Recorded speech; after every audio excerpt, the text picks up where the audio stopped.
Hello, you guys. Welcome to another episode of my podcast, Things Could Be Worse. I'm your host, baileydedrick, and today I'm going to be doing episode 2 of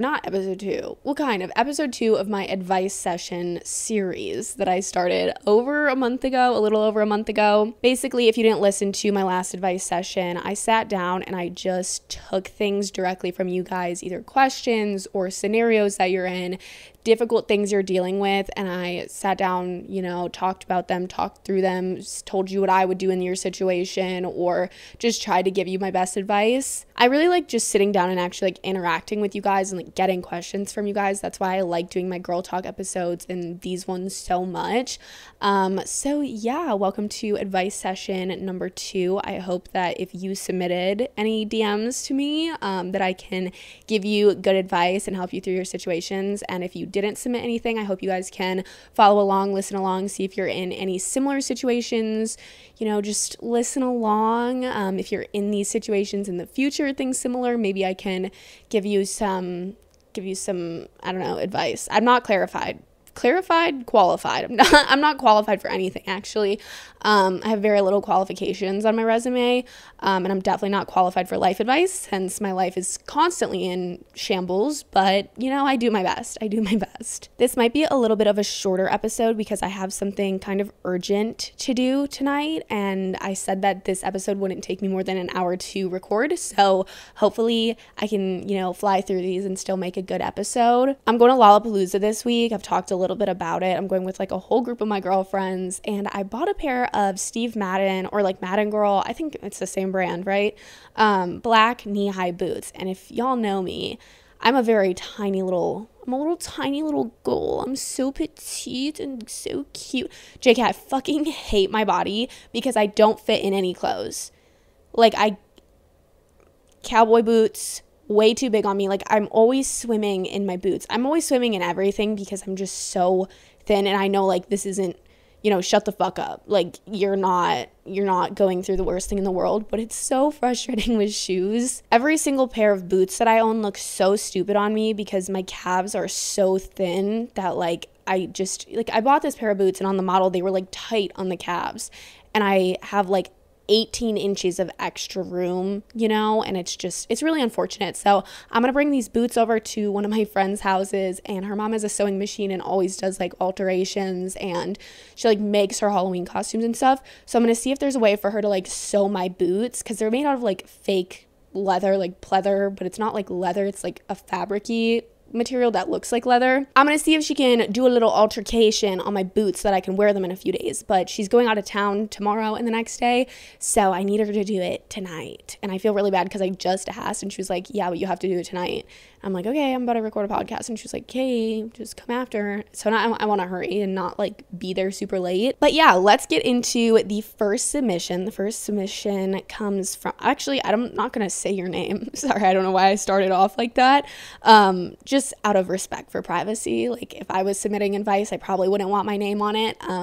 But from a really cute little girl, not a little girl, but from a cute girl based on the profile picture. Fuck. How to build your confidence back up. I've literally lost my spark and I can't seem to find it. Okay, thank you. There we go. I may come off as a really confident person, and as I've gotten older, I've definitely gotten more confident, but I'm still not the most confident person ever by any means. I like to portray myself as a very confident person because I feel the more I fake it, the more I make it. This is a little catchphrase that I've said so many times on this podcast before. Confidence comes and goes, and your body, I don't know if confidence doesn't only come from your body, it comes from everything, all of your internal factors and external factors. Confidence ebbs and it flows, so it's not just about your body, but your body's constantly changing, especially when you're young and you're growing up. Throughout your entire life, your body's going to be changing, your face is changing, everything is always changing. And a lot of people's confidence comes from the way that they look or the way that they feel and they look, or, there's so many factors, like I just said, but things are going to change. And I feel me consistently just pretending to be confident has kind of kept my confidence at a steady level, even when, right now, if y'all are watching visually, you may be able to see the 16 pimple patches on my face under my full face of makeup. don't know if you can or not. Hopefully you can't, actually, because it looks fucking stupid in person. But I wanted to do my makeup, but I'm having like a terrible breakout on my face right now. Like one of the worst breakouts I've had in a really long time. I get my period in like either today or tomorrow the next day. So I didn't want to put makeup on these like fresh pimples that I just popped. So I have hella pimple patches on. And like right now, like I'm not feeling the most confident like bare face. I'm not feeling the most confident full face because I have 16 pimple patches on it. It looks stupid. But like me going out and pretending that I'm confident really does make you feel more confident. I think a big part about getting your confidence back and gaining your confidence back is kind of finding out who you are and who you want to be. And I know that's a really cliche thing to say, but like finding things that you care about and pursuing them and like things that you're passionate about and pursuing them is going to affect your confidence in a really positive way. Like if you start painting, for example, and you really care about painting and you really love doing it and you start like creating these beautiful paintings, that's going to build your confidence, even though that has nothing to do with like your physical oh my God, physical appearance, any of that. It's just like, do things that you love. I'm going so out. Like I'm just everywhere right now. Everywhere all at once. Isn't that a movie? Shit. Okay, wait. Let me think about this in recircle. What I'm trying to get at right now is confidence comes and goes, and it's really important not to rely your confidence on the way that you look or the way that you feel, or rely your confidence on the way that other people are viewing you or treating you or seeing you. It's really important to find things in your life that aren't superficial and find confidence in those things, because then your confidence within yourself will build. So if you're super confident like me, my social media stuff, like I've been working at it for years. I'm super proud of it. I get so much confidence from doing this because, you know, even though I'm not the best fucking person out here, like podcasting or like on YouTube or posting on TikTok, like I'm not the best by any means. I'm proud of the work that I do and I find confidence within that. So I think finding things that you care about and pursuing them and just pretending to be confident for now, it really does help bring that confidence back up. So I don't know. Confidence is such a hard thing to deal with, but I feel like a lot of people that struggle with confidence are relying too much on like the physical, superficial aspect of confidence. And it's like, well, how am I going to be confident if I hate the way that I look? I hate the energy that I'm portraying. Like I hate all of it. Just like work on yourself, find things you love, pursue your passions, find things you care about, and just care about them. And your confidence will in return go up, in my opinion. But I'm really sorry that you lost your spark. That's really sad. I've definitely gone through moments in my life like that. But I promise, like I said, confidence comes and goes, and you're gonna get your spark back, okay? Somebody said, any tips for having energy through the days? I feel like extra sleep and caffeine doesn't help a whole lot. Girl, I feel you. I honestly don't have great advice for this because I have struggled with my energy levels. Like I feel like there's gotta be something, you know, whether it's like a vitamin deficiency or iron problems or like whatever. Like I feel like there's something genuinely wrong with me where like I'm just constantly fatigued. Like I convince myself I have like type 2 diabetes like twice a week because I drink a lot of water and I pee a lot and I'm tired all the time. What? And my toe occasionally goes numb, but I think it's because I cut it open recently. I don't know. I really struggle with, you know, fatigue and just feeling like I don't have enough energy to get through my days. Did you guys hear my fingers just crack? Oh my gosh. Sorry if you don't like that. But yeah, I've struggled a lot with this. And like when I was in school, like my main thing I always hated about school is that I was always fucking exhausted. Like no matter how much sleep I would get at night, no matter how much caffeine I would drink through the day, I would just be miserable at school because I was so exhausted. I honestly don't really know what to say because like I said, I'm still struggling with this and I haven't really found like an end all be all solution.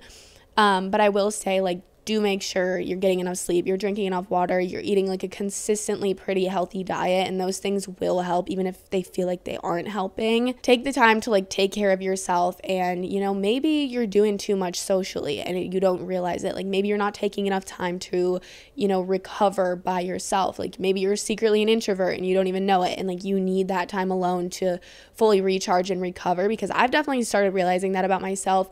I used to be a diehard extrovert, or at least I thought that I was. And now as I've gotten older, I kind of have realized that I'm definitely an introvert. I love being around people and I love socializing and I love making new friends, but I definitely see my energy levels like draining when I'm around other people or draining around certain people. So I need that time alone, and I really appreciate and I'm grateful for my time alone, and I don't take it for granted. So I don't fucking know. I'm really sorry that you're dealing with this, because I know being tired and just feeling like you have no energy to do anything is such a like a miserable feeling. And it's like you feel like you need to take a nap every hour. Like you'll wake up and then like an hour later you're already tired again and you want to go back to bed.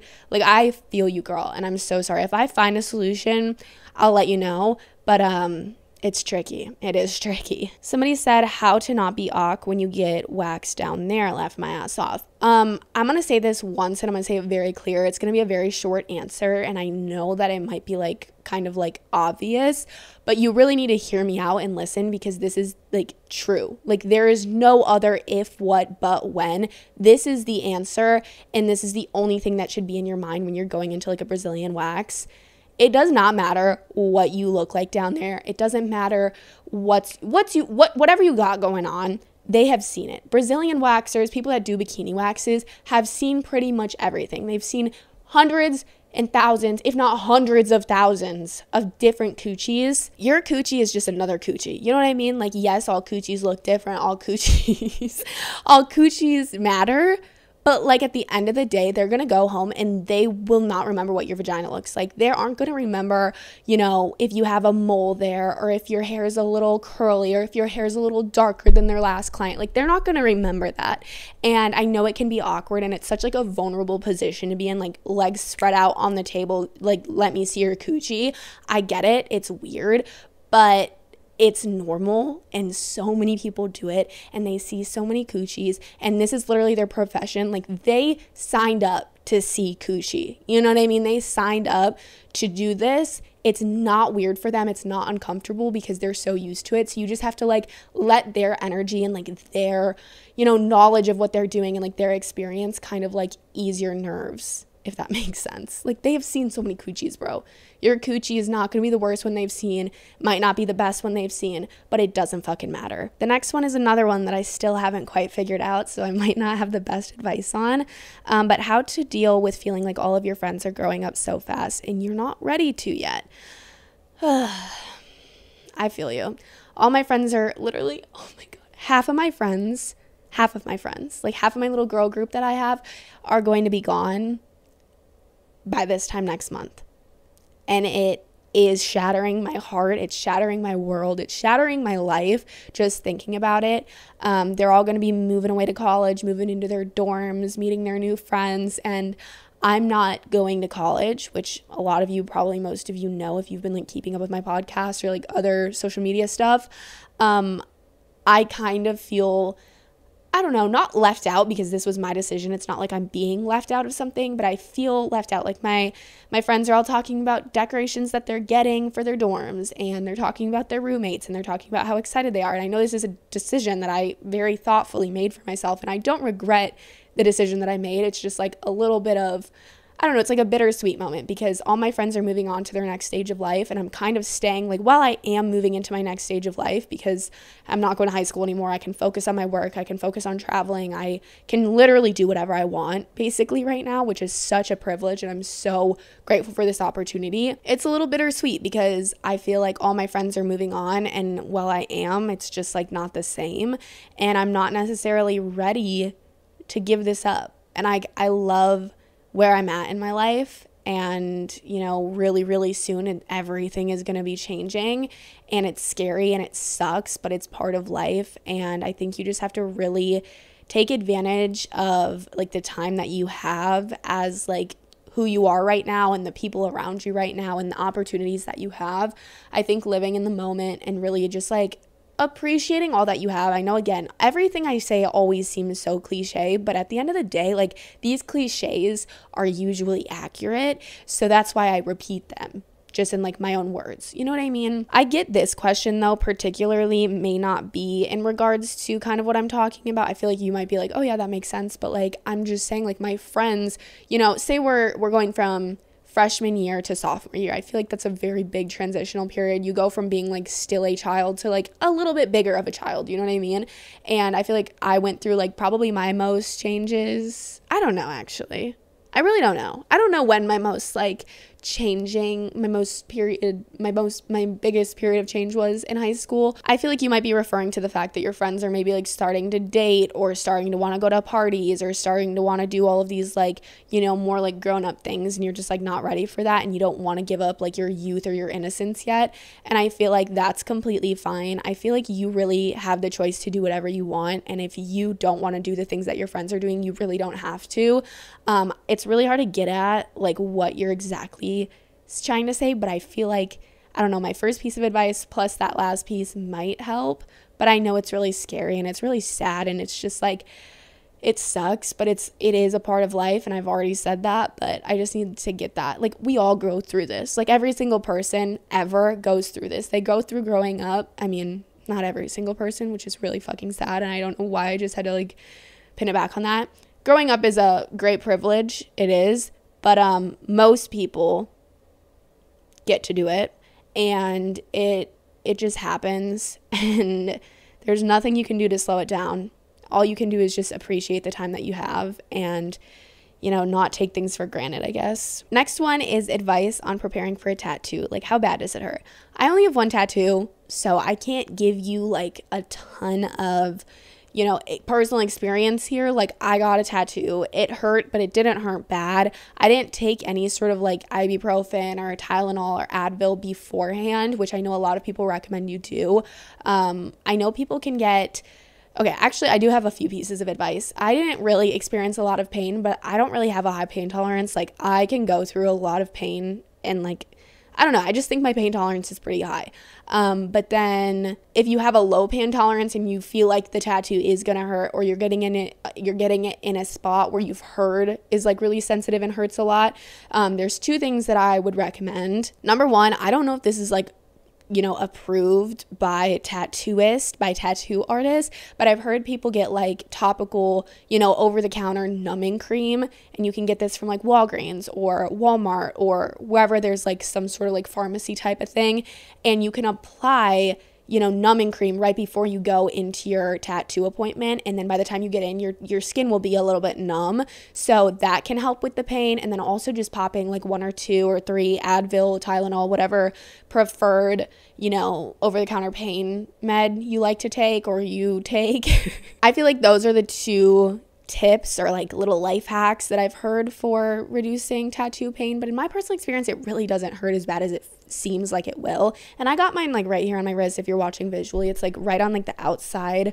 wrist bone. I don't know anatomy, I don't know what bone that is, but I have really bony little arms, and my bone is like right under where my tattoo is, so it was right on that bone, but it really didn't hurt too bad. But then again, I do feel like I have a high pain tolerance, so maybe it'd be different for you. I don't know, but those are two things that I've heard can help. Okay, having a boyfriend but still wanting to experience things / live life to its fullest. I love him so much and I want to be with him forever, but there's so much out there, and this is my first relationship. I'm not sure how to exactly feel.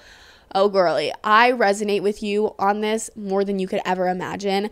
I have been dating my boyfriend for almost 3 years now, and I love him so much. I love him more than anything, and I want to continue to work on our relationship and to progress it and to continue it into the future for as long as we fucking possibly can, you know what I mean? I really want to make things work with him, and I really think about this particular thing a lot because I have always, since the beginning of our relationship, I've been a very, I don't know, like, I have a very good outlook. I have a very good, like, outside, like, I can look into my life very well. That doesn't make sense. I've done a very good job of balancing my social life, my family life, my work life, my boyfriend, my relationship life. I've been able to, like, balance it for the most part pretty good over the years, and there has been times where, you know, maybe I'm spending too much time with my friends, or maybe I'm spending too much time with my boyfriend, or maybe I'm spending too much time on work, and it has like affected certain relationships, whether that is friendships or family or boyfriend, whatever it may be. I feel like I've overall done a pretty good job of balancing those things, and I feel like that is such an important thing to do when you're in a relationship, especially when you're young. Obviously, when you're married or when you're moving in with somebody, like, they're gonna get a lot more time than they did previous to you moving in with them or previous to marrying them, because, you know, that's just how it works. But while you're young and you're in these relationships, it's so important to keep your friends close. And I'm such a strong believer in that. Can't even tell you how many times, like, one of my girlfriends has gotten a boyfriend and all of a sudden I don't hear from them for 3 weeks. It happens a lot. A lot of people get into relationships and they seem to, you know, whether it's consciously or subconsciously, like, cut off their friends or like limit, or like they're limiting their time with their family, stuff like that. Relationships can really consume you, and it can get really, honestly, unhealthy, I feel like, if you're super codependent and like all you're doing is spending time with them and all you're doing is trying to be this like perfect little girlfriend that all their only job in life is to love their boyfriend and to do things for their boyfriend and to make their boyfriend happy and not fuck up at all and just like be the perfect girlfriend. It can be super unhealthy. That is super unhealthy. That is terrible. That is a terrible way to be. That's not me saying that I don't want to be the perfect girlfriend and I don't want to make my boyfriend happy and do things for him and love him. It's just that, like, my life isn't just my relationship, and there's so many other parts of my life, and I care so much about life experiences. One of my biggest dreams since I was little was to be able to travel and do cool things and like just live life. And there is times where I'm like, okay, shit, like, I'm invited to Rock the South. And by the way, this is true story, what I'm about to say. If you guys don't know, I was at Rock the South 2 weekends ago. I was invited to Rock the South, and I was around a bunch of girls and guys that I had never met before. I stayed in a house with girls and guys that I had never met before. And it was definitely a thought in my mind, like, this could be weird. Not that I would ever do anything weird. Like, I'm a very loyal person, and I would never, ever, I think the worst thing that you can do is cheat on somebody. And I stick by that. Like, people like brag about cheating. Like, just recently, like, somebody was saying like, oh yeah, like, I've cheated on all my boyfriends. And I was like, you're literally a fucking scum of the earth piece of shit. I don't care what you say.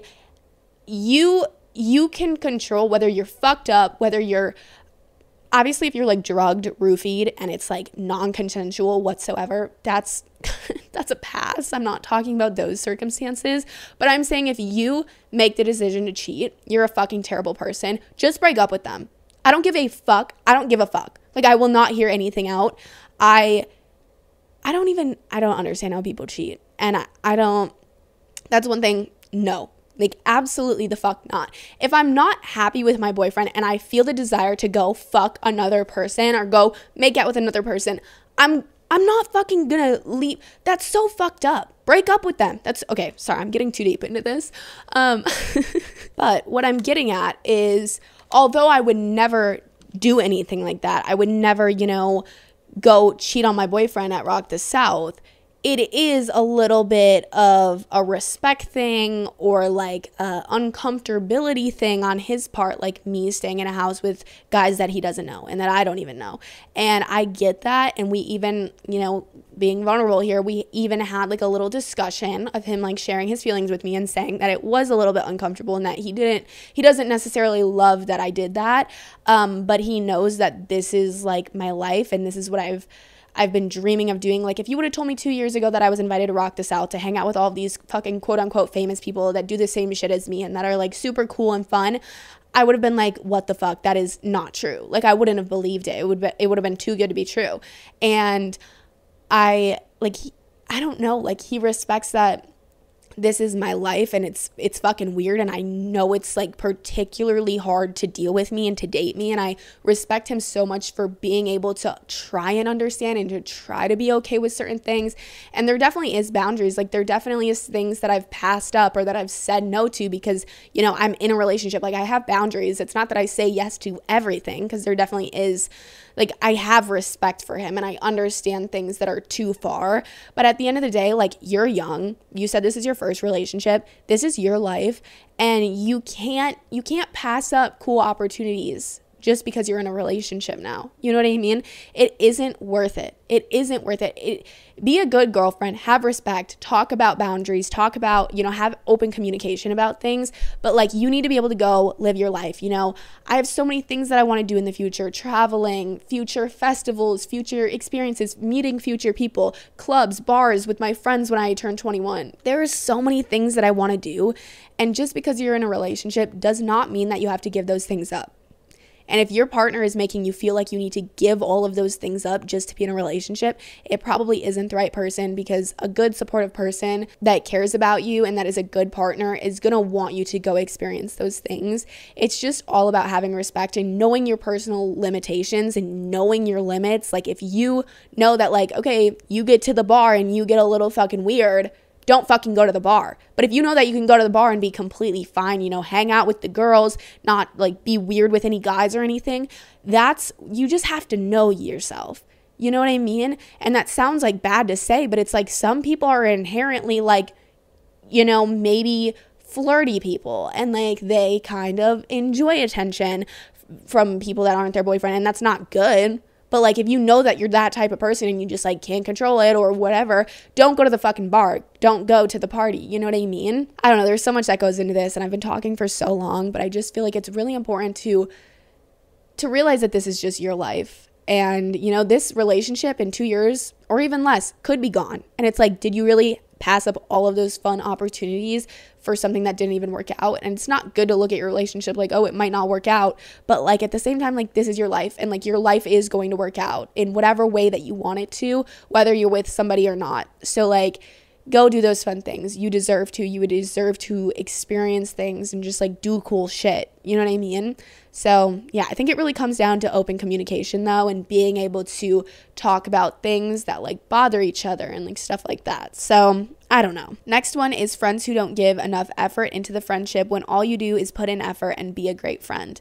This is very hard to deal with. I think again, communication is such a big thing. Like, if you're not communicating with the people in your life about things that are bothering you, you're never going to be happy, and these problems are never going to get solved. If you're having like problems, like if you're mad at your boyfriend about something, or you're mad at your friend about something, or you're feeling a certain type of way about something and you don't express it, you cannot be mad at the other person for not understanding or not acknowledging the fact that you're upset. Because if you don't express that you're upset and why you're upset and try to explain your side of things in a respectful way, you can't be mad. Like if you have, say you hate that your boyfriend or your friend, okay, we'll use friend just because that's what we're talking about here. Say that you hate your friend is not putting in any effort. She's not making plans with you. She's not planning things, like planning little lunches or planning hangouts or whatever the case may be.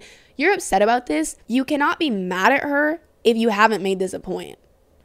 Which you can be mad, like internally, but like you really can't, because unless you've made it a point, you can't really be upset. If you've made it a point and they still continue to act like this, then obviously you can have a problem with it. But talk to them, express the way that you're feeling. Use a lot of like, I feel, I think, I believe. Don't do all the you never do this, you always do this, you don't do that shit. Don't do like the accusing route when it comes to like confronting either your friendships or your relationships about stuff like this. Do like you guys, I feel like maybe you don't know what I'm talking about, maybe you do. If you have an issue, bring it up from like your perspective. Don't bring it up from like your anger's perspective. You know what I mean? Don't be like, you are a piece of shit. You never make plans with me. You never text me back. You're always with them and not me. And it's fucking ridiculous. Be like, I just feel like, you know, maybe the effort on your side isn't really there. Or like, I think that maybe we would have better fucking, you know, just like do that. That made no sense, did it? I hope it made sense, because it's a really great way to communicate. Don't be doing all the you stuff. Do the I stuff, okay? Because people retract and they get defensive when they feel like they're being accused, and they won't have an open conversation with you. I think talk to them about it, and if you have already tried that, then honey, I hate to say it to you, but there's better friends out there, and it sucks. It sucks losing friends, and it sucks having to make new friends, but also it's a great experience making new friends, and your old friends can teach you what to not look for when it comes to finding friends. I don't know. I think that life is so short, and it's not worth it to be stuck with shitty people around you. As I've gotten older, I've kind of realized that, like, if I feel like the relationship, you know, just is kind of one-sided, or I feel like, you know, neither of us are really putting in effort anymore. It's just kind of like a friendship that just is there, and like I love and I care about them so much, but it just like isn't what it used to be, or like there's a lack of effort. Like I said, it's just like not worth it to like twist your fucking arms and legs, break them in half, fucking put them in a meat grinder, it's not worth it. You know what I mean? It's not worth it at all. Life should be as simple as possible, and I know it's not. I know life is hard, and I know life is taxing, and it fucking sucks sometimes, but you can find friends that like do care enough to put in effort, and you won't even have to bring up these conversations because they're just gonna love and care about you so much that they put in effort.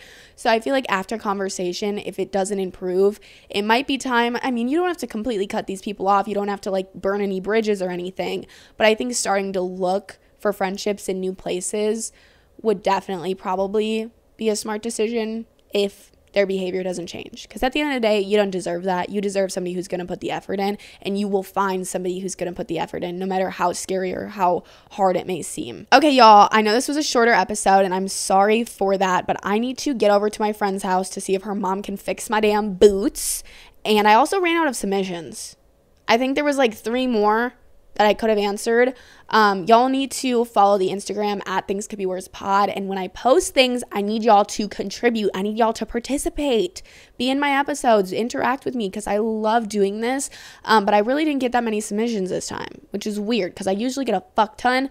Maybe y'all are busy. Maybe y'all got stuff going on. I don't blame you. But yeah, go follow the Instagram, Things Could Be Worse Pod, and the TikTok is also Things Could Be Worse Pod, but I do post more on the Instagram, and there's a lot of like interacting type of things, like you guys can vote on polls, and you guys can submit your questions or submit your topics for advice and stuff like that. So definitely go follow, please and thank you, and participate in things when I post them, okay? Because then we can just make the show better together.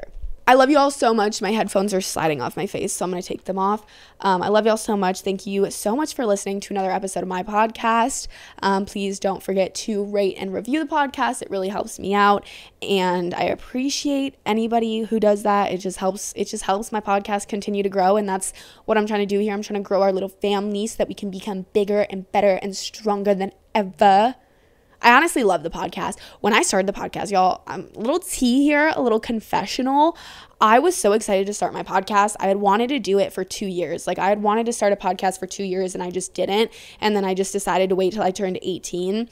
And I did that. And my first episode, like when I recorded it, y'all, it was a disaster. I did not feel comfortable at all. I hated it. I literally was like, oh my God, why the fuck did I decide to do this? Like I fucking hate this. And then like my second episode, I was like trying to like plan all this shit and be super like, I don't know, like organized, and that's just not me. You know what I mean? Like I'm a little chaotic fucking, what did they say? A tornado? Like I'm literally like a little fucking tornado, or like a little chicken with my head cut off type of thing. I'm fucking chaotic. I can't follow a script. You know what I mean? Like I can, but it's not enjoyable. So for my first few episodes, I honestly did not like the podcast. But as I've gotten more comfortable with it, and as I've kind of learned what to do and what not to do and what type of episodes I like to record, and just like got more personal with it, like I feel like I'm really just sitting here talking to my friends. Whereas before I felt like I was just sitting here talking to a microphone, and everything I said had to be exactly perfect, and I couldn't mess up anything that I was saying and stuff like that. I love this fucking shit. I love this shit. It's honestly like my favorite thing that I do now. I have so much fun with it, and I love you guys. And I want y'all, if you're watching visually, to comment something on this YouTube video. And I want y'all to like, just like, I don't know, I want to interact with y'all more. So DM me, send me DMs, comment on my posts. Like I like everything. I respond to so much, and I just love you guys so much. And I want to talk to you more and get to know you guys, because I feel like I share so much about me, and I feel like I don't know y'all. You know what I mean? Like I know some of y'all, I've talked to some of y'all, I've given some of y'all like personal advice and DMs and stuff, but I want to get to know more of you. So yeah, I don't know what that little spiel was about, but I love y'all, and I will see you in the next episode. Bye-bye.